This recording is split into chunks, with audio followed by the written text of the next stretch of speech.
আপনি হয়তো না বুঝেই এমন 10টা বড় ভুল করছেন যার কারণে প্রতি বছর আপনার লক্ষ লক্ষ টাকা ক্ষতি হচ্ছে। চলুন জেনে নিই এই ভিডিওতে 1 নম্বর ভুল, মুদ্রাস্ফীতিকে অবহেলা করা। সম্প্রতি আমি আমার এক স্কুল বন্ধুর সঙ্গে দেখা করেছিলাম। সে খুব খুশি মনে বলল, ভাই, আমার স্বপ্ন অবশেষে পূরণ হয়েছে।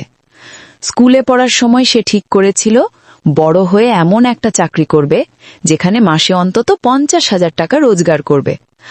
আজ 15 বছর পর সে সত্যিই মাসে 50,000 টাকা পাচ্ছে। কিন্তু ব্যাপারটা হলো 15 বছর আগে 50,000 টাকা ছিল অনেক বড় অঙ্ক, আর আজ সেই টাকার মূল্য অনেকটাই কমে গেছে। এই দুনিয়ায় এক শয়তান আছে, তার নাম মুদ্রাস্ফীতি বা ইনফ্লেশন। বাংলাদেশে গড় হিসাবেও প্রায় 6% মুদ্রাস্ফীতি রয়েছে প্রতি বছর, মানে জিনিসপত্রের দাম প্রতি বছর 6% করে বাড়ছে। তাহলে আমার সেই বন্ধুর স্বপ্ন সত্যিকার অর্থে পূরণ করতে গেলে আজ তার বেতন হওয়া উচিত ছিল অন্তত 1,20,000 টাকা। আমরা প্রায় সবাই এই একই ভুল করি, আমরা মুদ্রাস্ফীতিকে গুরুত্ব দিই না। জীবনের সবচেয়ে গুরুত্বপূর্ণ লক্ষ্য হওয়া উচিত তোমার আয় যেন মুদ্রাস্ফীতির হারের সঙ্গে পাল্লা দিতে পারে অথবা তাকে হারিয়ে দিতে পারে। মানে প্রতি বছর তোমার ইনকাম কমপক্ষে 6% বা তার বেশি বাড়া উচিত।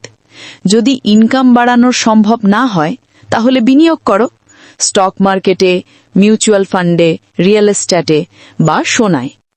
এতে কয়েক বছর পর তোমার টাকার প্রকৃত মূল্য কমবে না। 2 নম্বর ভুল, জরুরি তহবিল না থাকা। আমাদের দ্বিতীয় বড় ভুল হল জরুরি তহবিল তৈরি না করা। এমার্জেন্সি ফান্ড মানে সেই টাকা যা আপনি বিপদের সময় ব্যবহার করবেন, যেমন চাকরি চলে যাওয়া, ব্যবসায় ক্ষতি হওয়া অথবা পরিবারের কারো হঠাৎ অসুস্থতা। এমন পরিস্থিতিতে নিজের জীবনযাত্রা স্বাভাবিক রাখতে 3 থেকে 6 মাসের খরচের সমপরিমাণ টাকা সংরক্ষিত থাকা উচিত। কিন্তু জানেন কি, বাংলাদেশের মতো ভারতেও প্রায় 75% মানুষ কোনো জরুরি তহবিল রাখে না। মানে বিপদ এলে তাদের ব্যাংক থেকে ঋণ নিতে হয় অথবা আত্মীয়দের কাছে হাত পাততে হয়। এই লজ্জাজনক অবস্থায় না পড়তে চাইলে আজ থেকেই নিজের একটা এমার্জেন্সি ফান্ড গড়ে তোলার দিকে মন দাও। একটা চার্টে দেখা গেছে, কেউ যদি নিজের বেতনের সমান এমার্জেন্সি ফান্ড জমাতে চায় তাহলে গড়ে সময় লাগে 3 গুণ সঞ্চয় করতে 15 মাস, 6 গুণ করতে 28 মাস আর 9 গুণ করতে 41 মাস।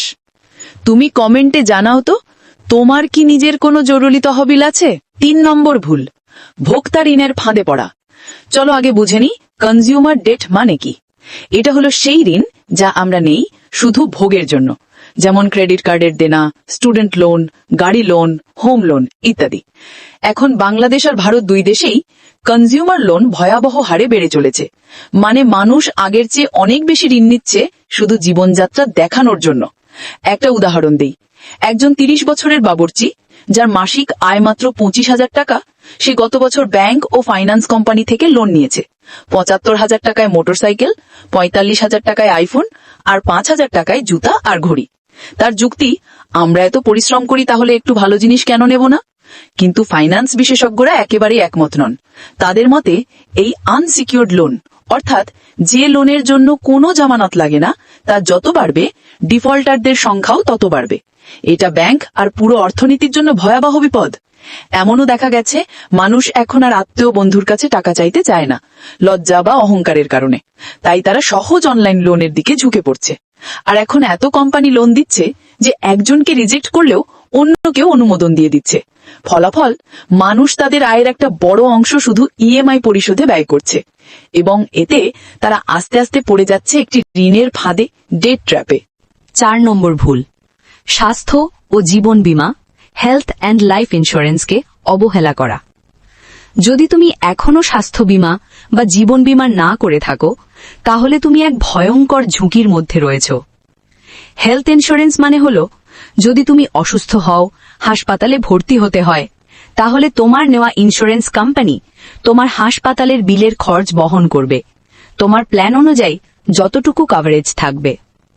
অন্যদিকে লাইফ বা টার্ম ইন্স্যুরেন্স মানে হলো, যদি তোমার মৃত্যুর মতো দুঃখজনক কিছু ঘটে তাহলে তোমার পরিবারের হাতে একটা নির্দিষ্ট পরিমাণ অর্থ পৌঁছে যাবে, যাতে তারা আর্থিক কষ্টে না পড়ে। এখন শুনে অবাক হবে, ভারত এবং বাংলাদেশের মতো দেশে স্বাস্থ্যসেবার খরচ, হেলথ কেয়ার কস্ট প্রতি বছরই দ্রুত গতিতে বাড়ছে। পুরো এশিয়ার মধ্যে ভারতের মেডিকেল ইনফ্লেশন রেট সবচেয়ে বেশি, 14%। চীনে এটি 12%, ইন্দোনেশিয়ায় 10% আর ভিয়েতনামে 10%। মানে প্রতি বছর চিকিৎসা ব্যয় ভয়াবহভাবে বাড়ছে। ফলাফল কি? ভারতের মতো বাংলাদেশেও প্রায় 50%-এরও বেশি মানুষ নিজেদের পকেট থেকে চিকিৎসা খরচ বহন করে, যেখানে বিশ্ব গড় মাত্র 20%। অর্থাৎ প্রতি 4টি পরিবারের মধ্যে একটি পরিবার ঔষধ কিনতেই ঋণ নিতে বাধ্য হয়। একটা গড়পড়তা পরিবার একটি মাত্র গুরুতর অসুস্থতার কারণেই দারিদ্র্যের কোল ঘেঁষে চলে আসে। আর যাদের ইন্স্যুরেন্স আছে তাদের মধ্যেও 68% মানুষের কভারেজ খুবই কম, 10 লক্ষ টাকার নিচে। আর প্রায় 27% মানুষের কভারেজ 5 লক্ষেরও নিচে। এখন যারা ঢাকা বা বড় শহরে থাকেন তারা নিশ্চয়ই জানেন বেসরকারি হাসপাতালের বিল কতটা ভয়াবহ হতে পারে। তাই আমার পরামর্শ থাকবে, অবিলম্বে নিজের ও পরিবারের হেলথ ইন্স্যুরেন্স করাও।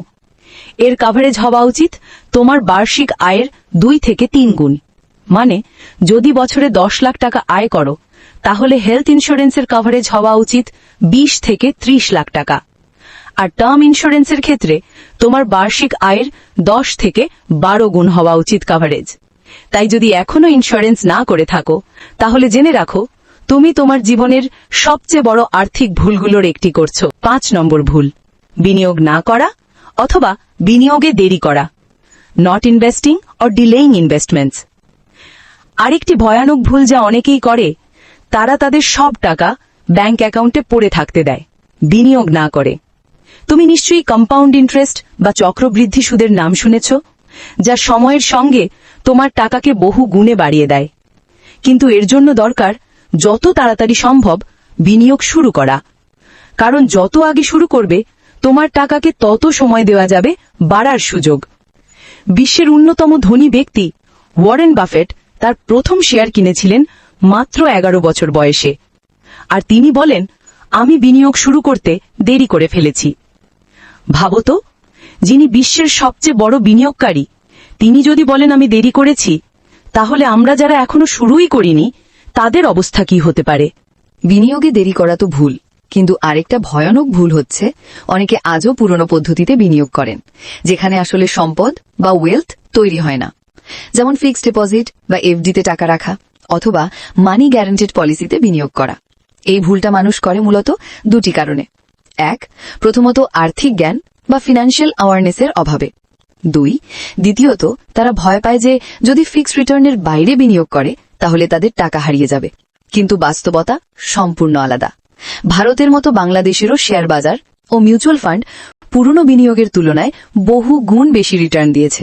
তবে এই রিটার্ন পেতে হলে তোমাকে আগে বিনিয়োগ শুরু করতে হবে এবং দীর্ঘমেয়াদী টিকে থাকতে হবে, তাহলেই আসল লাভটা পাওয়া সম্ভব। ভারতের সিবি রিপোর্ট অনুযায়ী আগের চেয়ে এখন অনেক মানুষ বিনিয়োগ সম্পর্কে সচেতন হয়েছে। তবুও এখনো মোট জনসংখ্যার মাত্র 3 থেকে 4% মানুষই স্টক মার্কেটে বিনিয়োগ করে। এর সমাধান একটাই, তোমার একটা ডিম্যাট অ্যাকাউন্ট খুলতে হবে। যেমন ব্যাংকে টাকা রাখার জন্য একটা ব্যাংক অ্যাকাউন্ট লাগে, তেমনি শেয়ার কিনতে বা বিক্রি করতে হলে একটা ডিম্যাট অ্যাকাউন্ট থাকা বাধ্যতামূলক। তাই যারা এখনো খুলে রাখোনি, আজই একটা ফ্রি ডিম্যাট অ্যাকাউন্ট খুলে ফেলো এবং যত দ্রুত সম্ভব তোমার বিনিয়োগ যাত্রা শুরু করো। ভুল নম্বর 6, বিনিয়োগে বৈচিত্র্যের অভাব। Lack of diversification in investment. সব টাকা এক জায়গায় বিনিয়োগ করা একটা ভয়ানক আর্থিক ভুল। ডাইভার্সিফিকেশন মানে হলো তোমার মূলধনকে বিভিন্ন সম্পদে ভাগ করে বিনিয়োগ করা, যাতে ঝুঁকি কমে যায় এবং স্থিতিশীলতা বাড়ে। এটা খুবই জরুরি, কারণ বাজারের ওঠানামা সবসময় থাকে আর বৈচিত্র্যই তোমার পোর্টফোলিওকে রক্ষা করে। কিন্তু দুঃখের বিষয় হলো অনেকেই এই গুরুত্বপূর্ণ বিষয়টা জানলেও তারা এখনো একটাই অ্যাসেটে ফোকাস করে, যেমন শুধু শেয়ার বা শুধু জমি। এর সমাধান হলো একটা ডাইভার্সিফাইড পোর্টফোলিও তৈরি করো, যেখানে তুমি বিনিয়োগ করবে শেয়ার বাজারে, বন্ডে, মিউচুয়াল ফান্ডে, সোনায় এবং রিয়েল এস্টেটে। এতে তোমার পোর্টফোলিও হবে আরও স্থিতিশীল আর রিটার্নও আসবে নিয়মিত এবং ব্যালেন্সড ভাবে। ভুল নম্বর 7, বিনিয়োগে অতিরিক্ত ফি পরিশোধ করা। পেইং হাই ইনভেস্টমেন্ট ফিজ।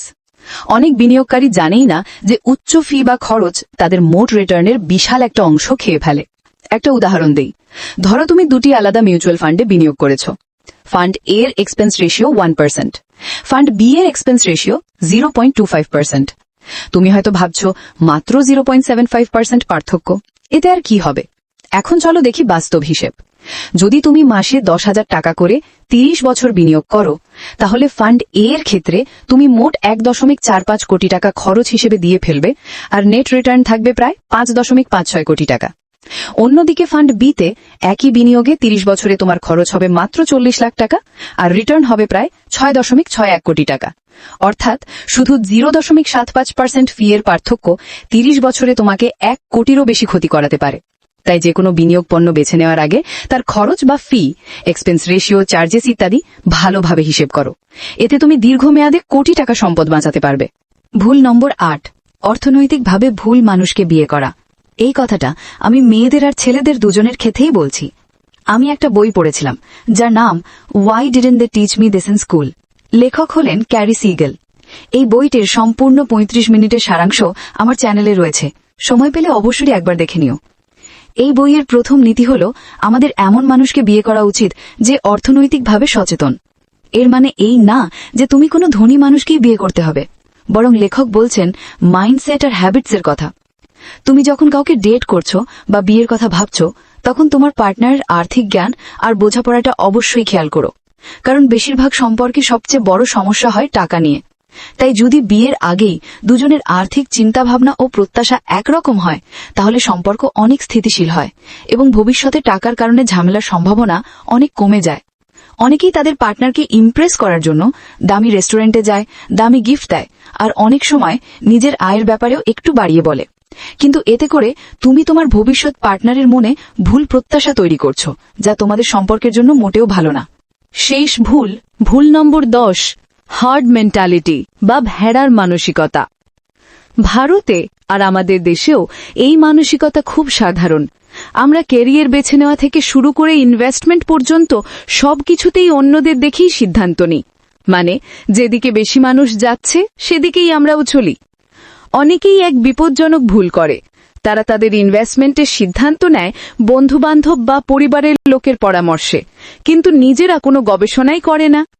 যদি কোনো আর্থিক বিশেষজ্ঞ বা লাইসেন্স প্রাপ্ত ফাইন্যান্স অ্যাডভাইজার তোমাকে কোনো পরামর্শ দেন, তাহলে একবার ভাবা যায়, কিন্তু তোমার বন্ধু বা আত্মীয় কে তাকে পরামর্শ দিয়েছে, সে কি নিজের আবেগের উপর ভিত্তি করে সিদ্ধান্ত নিচ্ছে, সেটা তুমি কখনোই জানতে পারবে না। এই ভেড়ার মানসিকতা শুধু ইনভেস্টমেন্টেই নয়, তুমি কোন ব্র্যান্ডের পণ্য ব্যবহার করবে, কোন পোশাক ট্রেন্ডে আছে, কোন গাড়ি চালানো স্ট্যাটাস দেখায়, শিক্ষা কোথা থেকে নিতে হবে, বিয়ে কেমন ভাবে করতে হবে, সবকিছুতেই আমরা সমাজকে অনুসরণ করি, নিজের চিন্তা না করে। এর সমাধান একটাই, স্পষ্ট চিন্তাভাবনা ও শক্ত মানসিকতা। তোমাকে জানতে হবে তোমার জন্য কোনটা সঠিক। অন্যদের দেখে কখনোই জীবনের গুরুত্বপূর্ণ সিদ্ধান্ত নেওয়া উচিত নয়, আর এর জন্য তোমাকে মানসিকভাবে দৃঢ় ও আত্মবিশ্বাসী হতে হবে, যা সহজ নয় কিন্তু সম্ভব। তাহলে এই ছিল সেই 10টি অর্থনৈতিক ভুল যেগুলো মানুষ প্রায়ই করে ফেলে, আর সেই কারণেই তারা ধনী হতে পারে না। এখন বলো তো, এই 10টা ভুলের মধ্যে তুমি কটা ভুল করছো? কমেন্টে জানাও।